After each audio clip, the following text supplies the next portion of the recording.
bandeko balandeko de télévision kimbangiste bana pasimo kimbangu mbote na bino banso besika bozwami. Ya solo émission na bino ndenge bokolandaka yango pe bokolingaka yango topesi bino merci na mokola lelo ndenge bokoti lisusu na bandako na bino pona kolanda émission oyo bino bokolingaka émission masolo. Ya solo ezali wa bino ndeko Papa Lambert makwemi mo pe na lisungi ya bandeko nyonso tokosalaka na kati na émission masolo na radio télévision kimbangiste kobanda Papa Edi Zolandonga, Papa Prof Paul Malonga, Mama Fifi Ndongala, Papa Tony Diangenda, Papa Amalfi Ndongala, Papa Patrick Mongo, biso nyonso topesi bino merci na ndenge bondimi susu kokota so na mokola lelo na banda kuna bino. Ya solo émission na na mokola lelo tokolobela obele likambo yo Papa Fumambanza oya lobaki yango ke bosomba esika ndenga lobaki yango na Kikongo lutula baya. Yango wana tomoni ke biso bandeko na bino toye na mokola lelo po ete tokoka kosolola mwa moke masolo yango toyeba soki vision wana ya Papa Fumambanza ekokisami upa na mokola lelo awa na mboka France. Yango wana na mokola lelo biso bandeko na bino tolingaki tosolola mwa moke na likambo yango pamba te toyebi biso nyonso na kati na lingomba oyo esalama na ye moko mokonzi Papa Simon Kimbangu oyo abotamaki na 1887 na age ya 7 ans ye alobaki na tata na ye ke kombo na ngai ekopanzana mokili mobimba kasi tata oyo ye papa kuyela andimaki yango te ke likambo ya ndengo wana mwana oyo ya boti akwa koloba ke kombo na ye ekopanzana mokili mobimba kasi tomonaki na ndenge toyebi histoire ya solo Papa Simon Kimbangu alobaki na tata na ye ke ya solo ozali kondima te kasi tango nano botami te ngai na mizalelaki kombo nange kopanzana mokili mobimba yo tata nanga okomona yango te kasi bato mosusu bakomona yango. Yango wana na mokola lelo ngandeko na bino Papa Lambert makwemi mo na ye po ete toka kosolola masolo ya bilaka oyo Papa Fumambanza alobaki lutula baya. Papa Simon Kimbangu kiangani ye na Mbanza Sanda alobaki na biso ye aye kokokisa bilaka oyo batata na ye balobaki. Yango wana lelo tem na biso botosi pe likambo Papa Fumambanza alobaki lutula baya. Bosomba esika botonga botia kombo ya Papa Simon Kimbangu.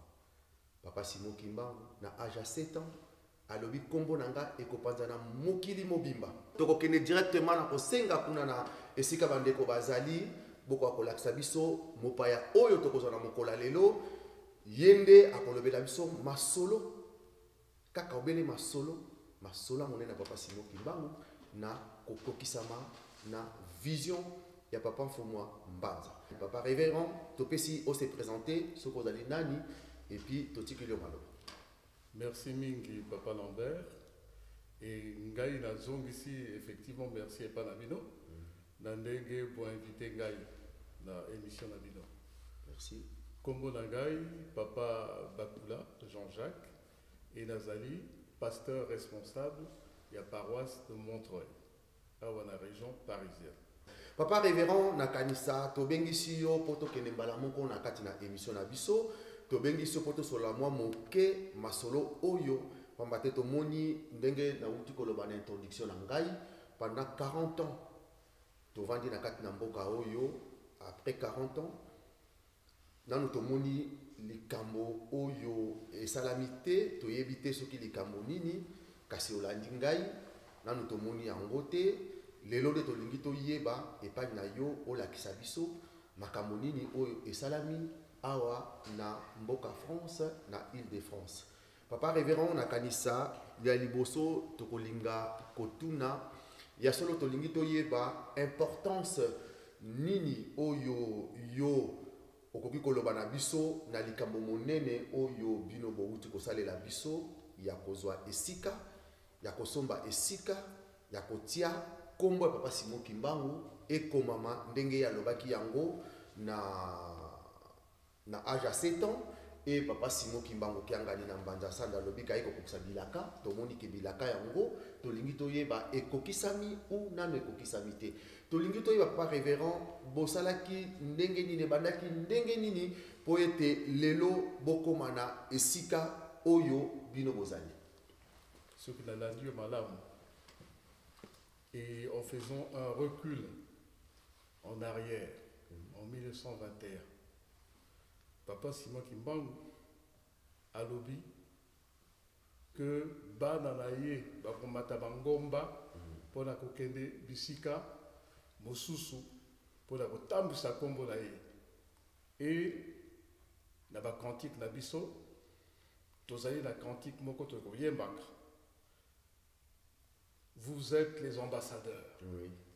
Mais ceux qui ont tali na makambo ya mokili ambassadeur ezali nani ceux qui Congo démocratique to Congo Brazzaville to Congo Angola atidi ambassadeur na ye awa na mboka France pour que son pays soit reconnu au niveau de la France il faut azala na esika oyo babengi ambassade pe na résidence ya ambassadeur. Or ce qui totali histoire ya France depuis des années église kimbanguiste, nous n'avons pas pignon sur rue. Donc, eza na esika mon côté, oyo même bakonzi ya bamboka oyo, bakoki ko komela biso que l'être est comme la biso. Bomoni ndakisa na kozwa, ba exemple ya ba fête oyo les kakao. Toutes les communautés, ba invitera bango, elles sont représentées. Na UNESCO, il aurait fallu que l'église qui banguiste aux la siège. Mais, par routine de la bino invitation, n'engeni. Par routine de la bino invitation, n'engeni, na adresse, nini. Donc, vous allez comme on a, papa, li kambo oyo ezuitam. Ba yaye na biso, ba boudeli pona li kambo oyo depuis au moins 40 ans. Mais jamais esimba. Jamais esimba. Lelo biso tolobi modestement na makasi nyonso oyo ya tata nzambe na biso papa Simon Kimbangu kiangani tokomi na esika oyo ya Montreuil oyo tosombi na système oyo babengaka location vente. Papa, il y a solo ndengo uti ko loba na biso ke location vente papa tomoni depuis nga ça fait déjà tozo kende na ba né comme déjà plus de 30 ans yango na kat na mboka France ba travaux et ça la mebele to mona ka papa di aza gener ba ça les oami ba ke ba sali ba travaux et puis mbongo pe bimi belé mais après quelques mois ou des années non bobimi tolingi toyeba pe est-ce que baventure oyo esalami wana bon tokobenga ngo ba perte d'argent oyo no sekekendeki est-ce que bino pe awa esika bozoloba ke bosombi est-ce que ezali kaka na même bolandi lignée aventure wana ou bien ezali vraiment eza projet moko vraiment ke makambo evandi na koma pasi mokima likambo oyo bozokomona esalami lelo mpona biso bana ya Montreuil ebandi lelo te na ntango tozalaki kuna na métro Lomière bakobenga biso paroisse ya Lomière na ntina tozalaki kosambela na ndako ya nzambe moko ezalaki ka pembeni ya métro Lomière wana tozwa kombo wana et likanisi ya kosomba ebanda na ntango wana parce que papa Mfuma Mbanza a répété yango mbala mingi ngai moko papa bakula na masolo na biso na ntango wana na papa Mfuma Mbanza azali koloba lu tuule no baya kuna mputu nkumbu ya tata ya zieta donc acheter afin que le nom de papa Simon Kimbangu s'installe en France. Neto Bandaki. Namboka o. Ba église basombaka te directement parce que baéglise tobi kosama te même baéglise catholique pour la kosomba ils sont obligés de passer par ce que l'on appelle des SCI. Donc, l'adabia, bon, l'adabia. Si, donc, natango tout ça qui la métro Lomière, tout bon ici SCI beaucoup, tout ça qui combo, SCI de Lomérien, donc SCI wana, et Zalaki, membre et Zalaki, chrétien, paroisse de Lomière. Tout ça SCI, tout ça cotisation. Toqué la banque, à l'époque c'était le crédit agricole, donc tout y a qui m'a bon kuna. Mais à la fin, la banque a boyaki coupé sa biso crédit parce que montant au basenga qui biso pour l'apport, to koka qui a monté. Donc, biso peut tout tika qui projeté, to se déplacer, toqué dans la défense, to combine à Blanc-Ménil, alors to boni non, il faut te relancer. Projet. Mais la table toujours ça dans la Blanc-Ménil. Mon délai, patron ici quand à Blanc-Ménil, à Monique, Bakimangiste, donc vous êtes sérieux? Nazali na Esika Moko, na Montreuil, à l'époque, église évangélique, ils allaient installer Kuna. Donc ceux qui vont linguer na teke la bino, pas de problème. Boyaka, tout solo là. Donc, les Kamo Oyo et Bandaki. Donc, à ce moment-là, Tozalaki dans 2014. Tozalaki donc en 2014. Donc, Tokutani, Namondelewana, Toyakui, Tokede Kotana Isika Yango, Tosepelaki na Isika, puis Tozu accord. Donc, depuis 2014, jusqu'en 2016, Mondele donc Andimi, tout signé contrat, Oyo, Babengi, location, vente, Yaisika Oyo. Donc, contrat, Yango Oyo. Vous savez comment on a Yango Oyo. Il y a solo papa révérend toko kelena bande kona biso badali kolanda biso pambate tomoni bail commercial oyo elingi kolobake esika oyo bozali komona na bililingi ndenge tozali kolakisa bino ezali esika mikanda nango yango oyo pe tomoni na kati na mikanda bakomi église pimbangiste mokonzi nango papa Simon Kimbango Kianga. Papa révérend koko continuer na yo na bandeko bozali kolanda biso mikanda yango oyo ba oyo tokozalaka mwa bato oyo ba Saint Thomas oyo tomesana koloba pembeni yango bayali na indiscipline de la langue ndenge tokolobaka ngo lolemo eza moke kasi ekotumbaka ekobebisaka totala tolobela ngo na ndenge ya kitoko na bonzambe na boyokani mikanda yango. Papa révérend qu'on continue na yo donc papa journaliste oui toza kolanda parce que biso toza bato ya polémique te.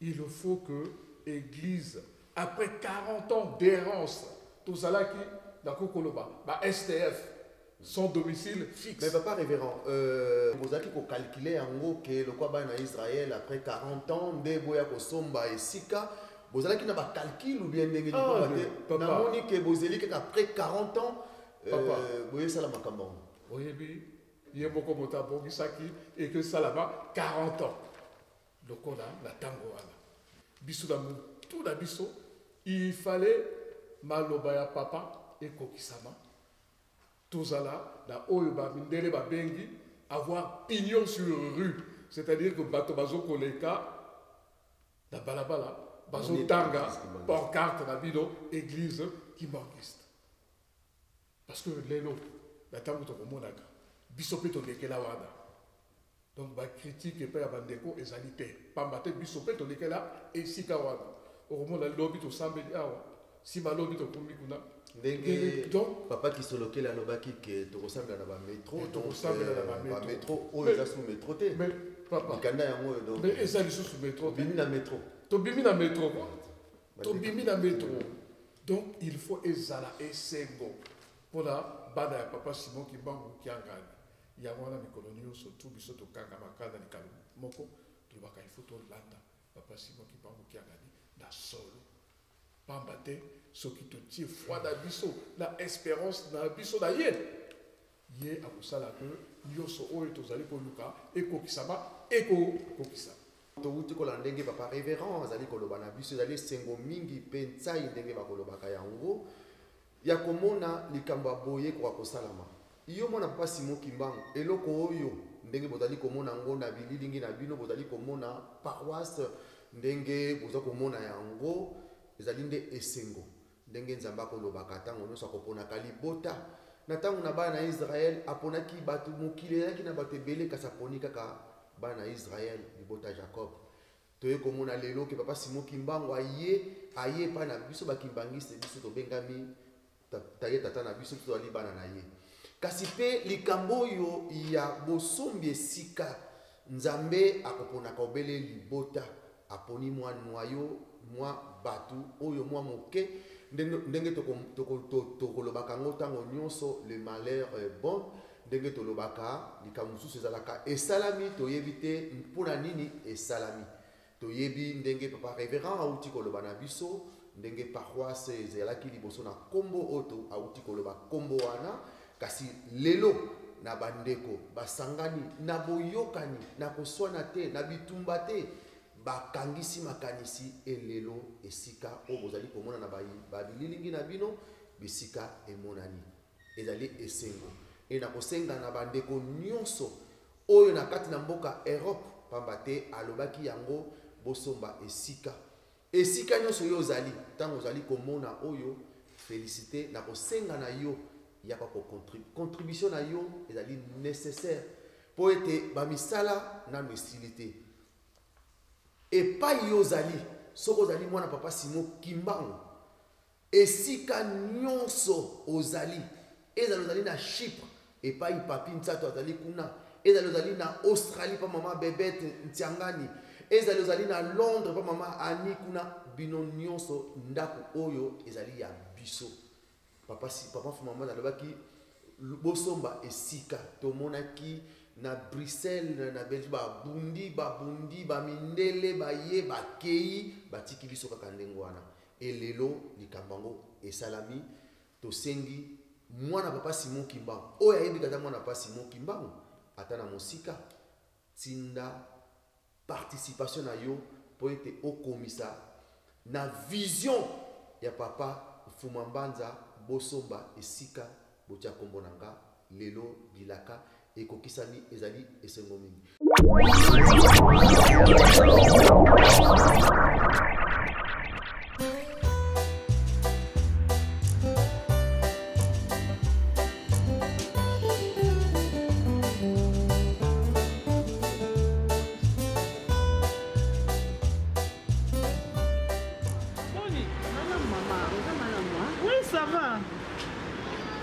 Calé?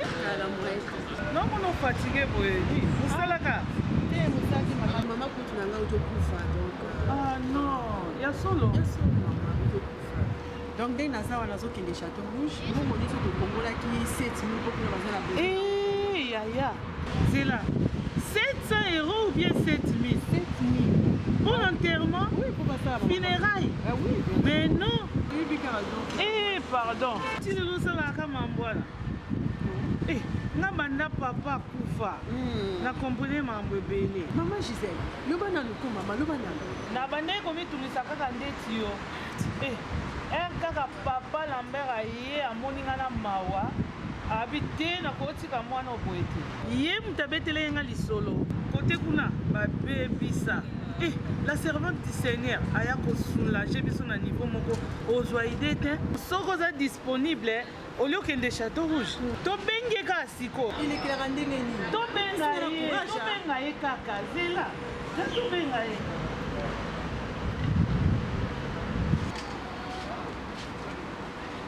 Allô?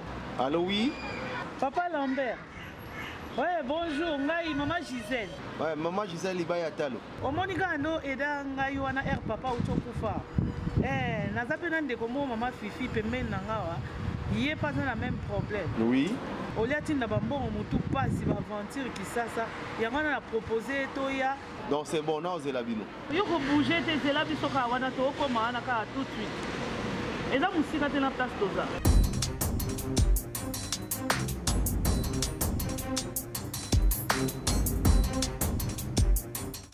Pas Lambert. Ah. Nelio mpaya. En tout cas, merci. Votre avis. Maman, pas moi je disais il Merci. Papa Lambert, oui. Quand tu sois là qui, maman Fifi, papa Lambert, maman Fifi, tu as besoin de service. Merci na ndenge mondengo benga kipe, eza na mona problème mon côté. Ndenge ba uti ko solola na maman Gisèle Libaya la fait Libaya talo. Makambo ezali nango ya bien pona ko sunga bandeko na niveau ya Kinshasa. Tozali na entreprise mo maman oyo ebengami la servante du Seigneur. Ezali entreprise funéraire oyo ezali basée na Kinshasa. Po yali wana pona ko sunga bandeko o baza na niveau ya Europe. Voilà maman opesi mbongo na yo. Surtout ko benga manager na niveau Kinshasa. Ba okutana na contact na famille ya yo. Sima ba okende ba kotala ba okende na maison. Pour la maison, chapelle ezali, corbillard ezali, et battante ezali, même jusqu'à 25. Donc, les gens qui là, c'est là qu'on a vu. Le service na biso maman, bakokende ko installer na adresse nyonso oyo bino bokopesa bango na Kinshasa. Bobiki biso papa. Au moins sourire ezongi. Baloba kaka. Papa Lambert. Donc ngaso na pesi mbongo na nga awa. Kuna bakamyo so un temps mbala moko to servir bango, yo pesa biso ka confiance. Ah papa, bosungi biso makasi. Kasi ngai la sepeli nanga. Bongo batu oyo. Baza pe na posa. Bosunga pe bango bako koma bakoyi kokuta na bi. Ba on va contacter biso. Bako benga biso na numéro oyo 0033 6 67 21 21 40. Yaya. Omoni na epsa kioni. Solution zwami. Batuna kaka yaya. Yaya. Baloba kaka. Eyokani pe batune so pe ba profiter.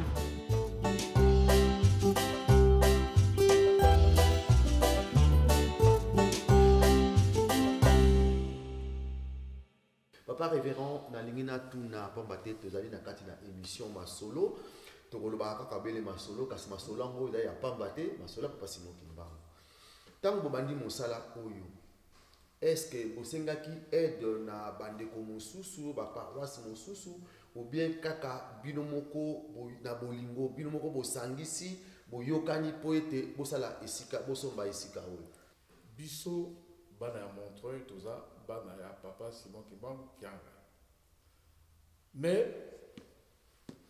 ba kimbangiste oyo bakosambelaka na Saint-Denis na Saint-Ouen soki bipai bango pe bazali bana ya papa Simon Kimbangu Kianga. Donc na tango biso tozwi esika oyo ya solo tolobelaki yango na bandeko na biso libre à tout un chacun ayaka na likanisi na ye pour que biso nyonso tout okobokisa esika oyo ya Montreuil elongo. Mais papa soki tomoni par exemple ba résistance ezali bamosusu bayaka na bango ya Saint-Denis ya Saint-Ouen sincèrement baye basali ba peinture basali bakambo nyonso tout wana vraiment epesaki biso esengo mingi. Mais biso tolobaki likambo oyo tokomema ngo te na suka même soki bandeko bayi kundimela likambo oyo kaka na suka bango pe bazali ba héritier ya likambo wana pamba te awa ezali ndako ya Montreuil te mais ezali ndako ya papa Simon Kimbangu Kiangani na bana ye bango nyonso tu esika na bango oya butu moi oyo esika na ye. Donc papa na ndenge na lobaki tout à l'heure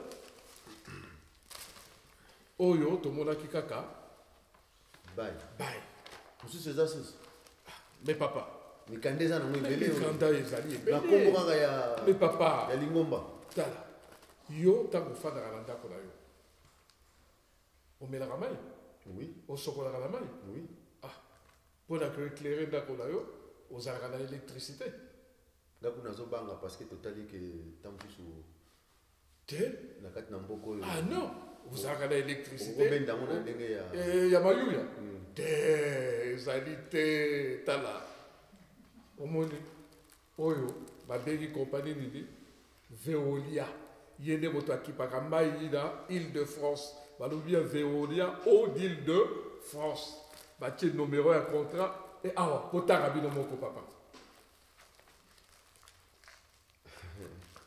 ya solo bandeko bana pasi mokimbango ndenge na kolobaka émission na biso ezali émission ya bakwantona bato baza na bongo bayoki likambo e asaleli balandi bana papa Simon Kimbango likambo toza kolobela likambo ya kotosa liloba ya papa Mfuma Mbanza oyo tokobengaka Mfuma Mbanza nkolo Yesu Mesia eza na esengo na libota oyo bakobengamaka bana ya tata bango tata kozalaka tata na bango e bango bakozalaka bana ne eza esengo na psalm ndenge na kolobaka ntango nyonso na 33:12 esengo ezalaka na libota oyo baza na tata nazalaka nzambe e alobi likambo wana bana na ye bavandi mwana mosusu azalaka tata alobi likambo mazwi yango kaka lokola ya ndenge wana zokosakana me bana mosusu azwi avandi abandi komedite ndenge bandeko na biso bauti kosala eza likambo moko bapapa soki bomoni ke émission masolo ebengisi papa révérend po ete tolandelaki makambo oyo tomoni ke ya solo ke makambo eza vraiment na ndenge ya bien ya konzambe yo moto oyo ozali ke ntango nyonso kovandaka na coin na yo oyo nakolobaka ntango nyonso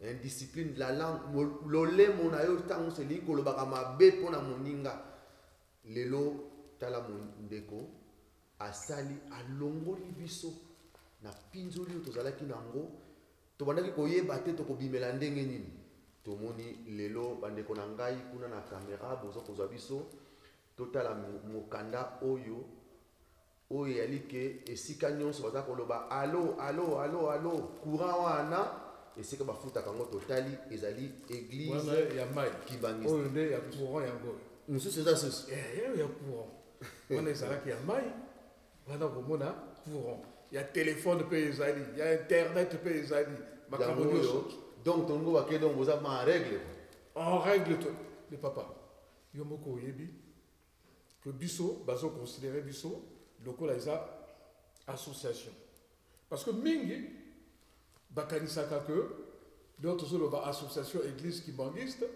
autre bois kaka kombo ya église kibangiste non toutes les églises ici en Europe en France sont reconnues sous la loi de 1905 la loi associative donc association elingi koloba batoba sangani na lingomba pe ezalaka batoba sangani papa journaliste mais donc on monique le nom du client et JCSK voilà, église Kibangiste. Donc il y a un automoni nom du client nom du client nom du client et JCSK église Kimbangiste. Et ben lobby lieu de fourniture c'est encore ça hein, peut-être que on le va dire tout à l'heure ah Mikade Amayou yate lieu de fourniture ce qu'on t'a guidé 48 rue de l'Ermitage à Montreuil. Voilà. Donc, et si qu'il y a Montreuil. Il y a solo bana pasi mo kimbango tomoni ke moyen to ke lesu musika ya pambate to sidi koyoka ke bilaka e kokisami to lingi to ibanga papa révérend ba biloko ne papa simo kimbango kyanga ni mokonzi ya lingomba aibi ba biloko nyonso bien te na mokolo ya lelo en tout cas pour dire la vérité papa nanu asimbi biloko oyo na maboko na ye te mais nde nakanisi que kala mingi te il faut asimba biloko donc tokokomisela yango oui bien sûr bien sûr ya solo toyebi te papa révérend tolingi tokende mpona ntango ezalaka be ntango esengo te telemese esengo eseleki bandeko bazali kotala baimage bokomona salle ndenge ezaleli mais batravaux tolingi te batravaux est ce que batravaux esili obi boza kocontinue toujours na pamba te oexplike biso tomoni salle mais biloko nini so ezali awa na kati na Papa, journaliste, Nathan Goye Kokota, il y a solo juste en face de l'entrée, vous allez dans la salle. Salle Oyo, ils allaient la capacité, il y a 500 ou 600 personnes. 500 ou 600 personnes. Mais dans le Tozalaka Awa, dans Montreuil, Tozalaka entre 200 et 300 personnes. Mais, dans l'avenir, nous avons prévu ce que l'on appelle des extensions. Bon, ceux qui déjà dans l'Obéli Oyo, il y a les bandas. Tant que vous côté, vous m'avez dit que vous avez ils allaient cuisine. Ils allaient cuisine, et puis ils ont dit, bah toilette, il y a les bails.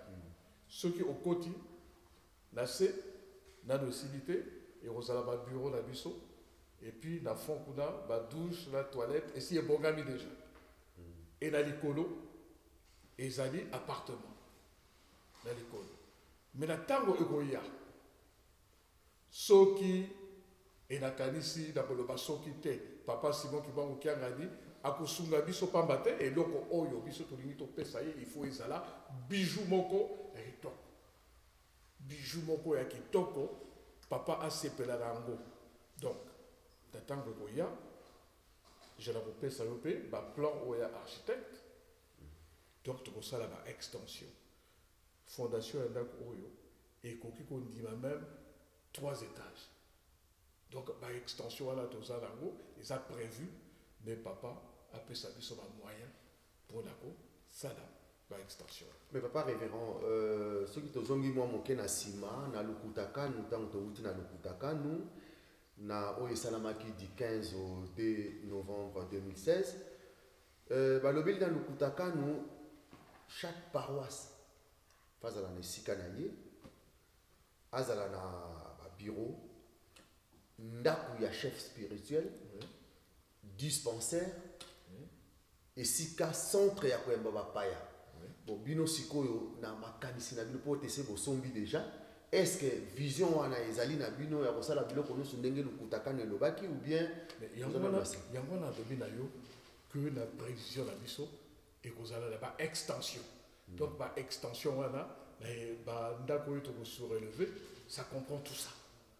Donc misala wana et kosala. Mais eloko tozali kosenga papa Simon Kibangu qui a gardé apesa biso ba kasi.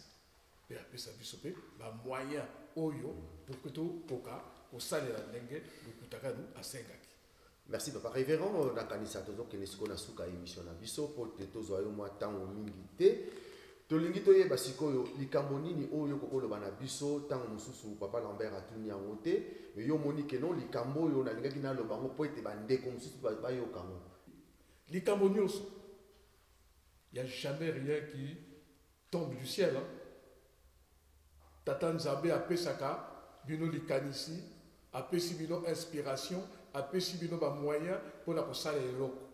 Mais eloko nyonso ezalaka na bato oyo babandaka eloko wana. Biso to bandi, pe bandeko na biso, bazali bandeko na biso, bazali bana papa Simon Kibangu.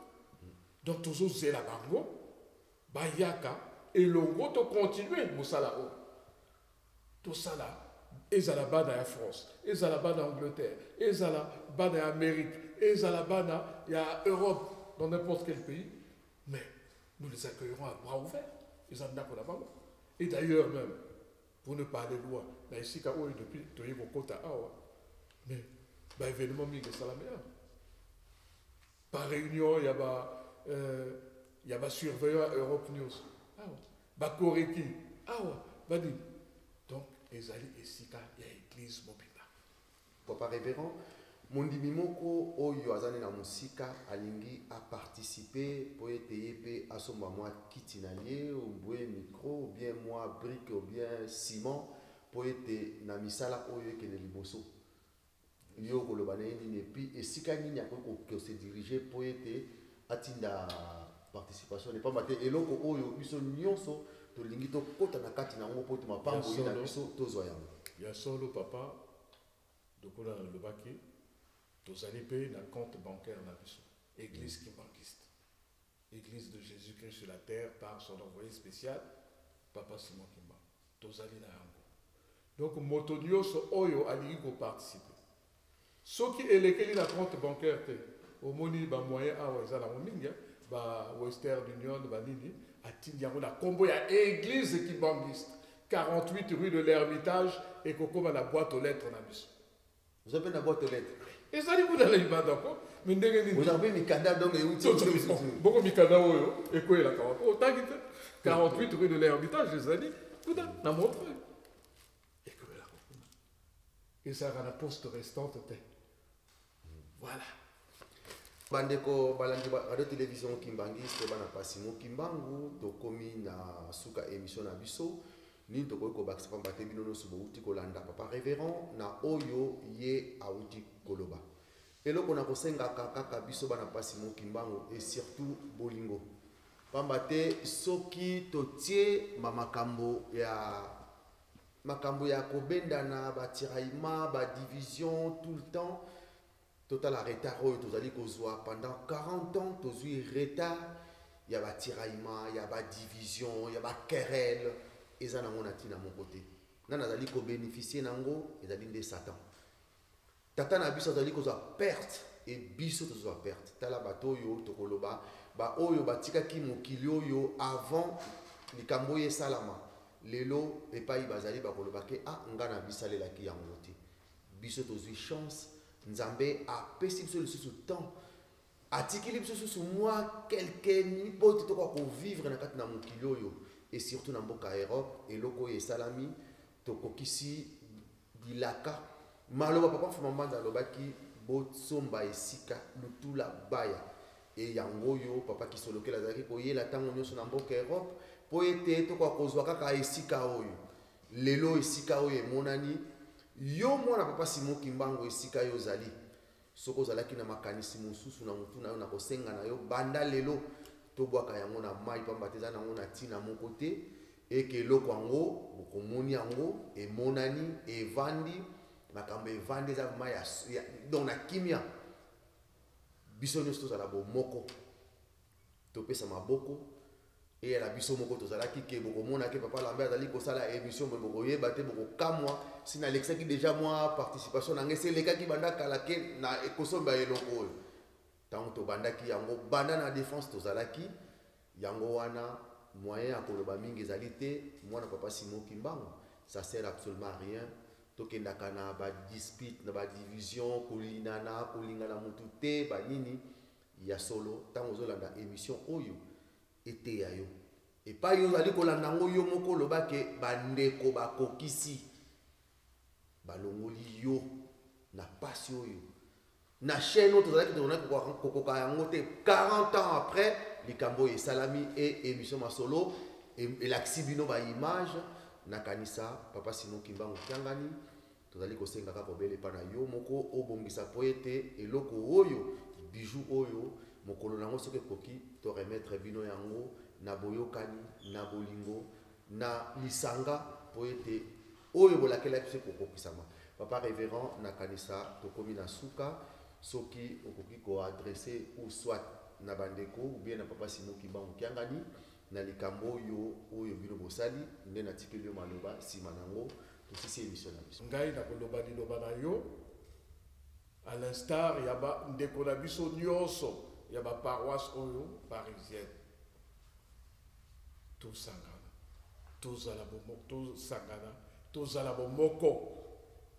bomoko pamba te soki tozali bomoko mosala ekosalama noki ke soki tozali ya kopanzana ya solo papa Simon Kimbangu kiangani kaka moto akokopesa biso makasi nyonso yango wana na mokolo ya lelo et puis papa ezali hasard te pamba te vous invitez biso na plateau na biso non mokolo ya prolongement ya le 17 mars fête ya papa Kisolokele yende azalaki jardinier arroseur ya lingomba awa na poto yende moto asalisaki mpe premier nsinsali po tosomba esika awa na poto donc ezali hasard te na mokolo na ye ke bino boinvite biso donc yango wana biso tomizongisi na maboko ya papa Simon Kimbangu kiangani tozali ambassadeur na ye et ambassadeur na ye pour asala honneur et à pays na ye akotosaka mokonzi oyo atindi ye na ambassade na ye. Donc biso tosengi na papa asimba biso makasi apesa biso nguya ya kosilisa mosala oyo pe en même temps que tozosala mosala oyo apesa biso nguya pe tokotalela pe nkamba ezoluka pe ba moyen. Donc yé Ndemoto, c'est lui, moi je dis toujours que c'est lui notre donateur de toutes choses. Papa Simon qui m'a oublié. Donc yé kaka otako kofoko la biso makamonyo soto. C'est pareil. Merci à solo bana pasimo kimbango to komi na suka émission na biso to pesi bino merci na ndenge bo pesi biso temps oyo po to kolanda émission oyo ndenge bo uti kolanda yango soki moko to mibale makambo oyo to uti koloba pamba te to yebi na koyebaka pe bino boy bo kolanda ka biso mingi ozali wana musala na bino kaka kobeta kamabaku mais moment oyo to komi soki ozali kobeta pardon tokotika yo continuer kobeta mabaku na yo biso to leki po ete likamba kitoko yango nde bakokundisaka tokomi na suka topesi bandeko na biso nyonso ya mboka na Montreuil bandimi nyonso topesi bino merci tosengi pe na papa révérend ozong c'est la biso bandeko na bino topesi bandeko nyonso ya Montreuil topesi bango mbote mingi pe merci tika ete papa Simon Kimbangu akwa kosunga bino apesa bino oye ezangi po ete likambo oyo bouti kosalela biso na mboka ya Europe ezali likambo ya liboso oyo esalami na mboka Europe bakokisami topesi bino merci na biso tozalaki kobombana na se po tokokoka te kaka koloba mais likambo oyo lokola ese monani moyen moto aloba lisusu azali te biso nyonso tozala kaka bomoko nsima papa Simon Kimbangu kiangani mpe topesi bandeko nyonso merci mpe mbote na bango e tokozangisa te oyo asalaki ke po ete likambo oyo ekoka kosalama na makanisi ya mama Daniel Walembo pamba te ezalaki makanisi oyo ebimaki na ndenge tokosololaka bao bazali ke bakolobaka nde mama Daniel Walembo tokopesa pe merci epai na ye pe bao bapesaki pe lisalisi mama Nancy Luzala papa Batantou diacre pe papa Daniel pe preski ya Montreuil nyonso bandeko nyonso ya mposo totanga bakombo mususu ekozala ke ngai batangaki ngai te anini me bandeko nyonso ya Montreuil kobanda na yo papa révérend tina mondimi oyo ya se topesi bango merci e bozangaka kotalaka biso te na kati na émission masolo ya solo tozali na ndenge omoni babiloko yango mais tosengi baconseil na bino botika biso te pe totambola na bino elongo po ete likambo papa Simon Kimbangu ekende liboso pona wana bandeko tosukisi émission na biso ezalaki ya bino ndeko papa Lambert Makwemimo na lisungi papa Edi Zola Ndonga papa prof Malonga mama Fifi Ndongala papa Tony Diangenda papa Amalfi Ndongala papa Patrick Mongo biso nyonso pe bandeko nyonso tokozangisa pete papa Jérôme Makadi biso nyonso pe bandeko nyonso ya katna Ratelki Europe topesi bino merci pe merci tokomi na mbalasima botikala malamu merci au revoir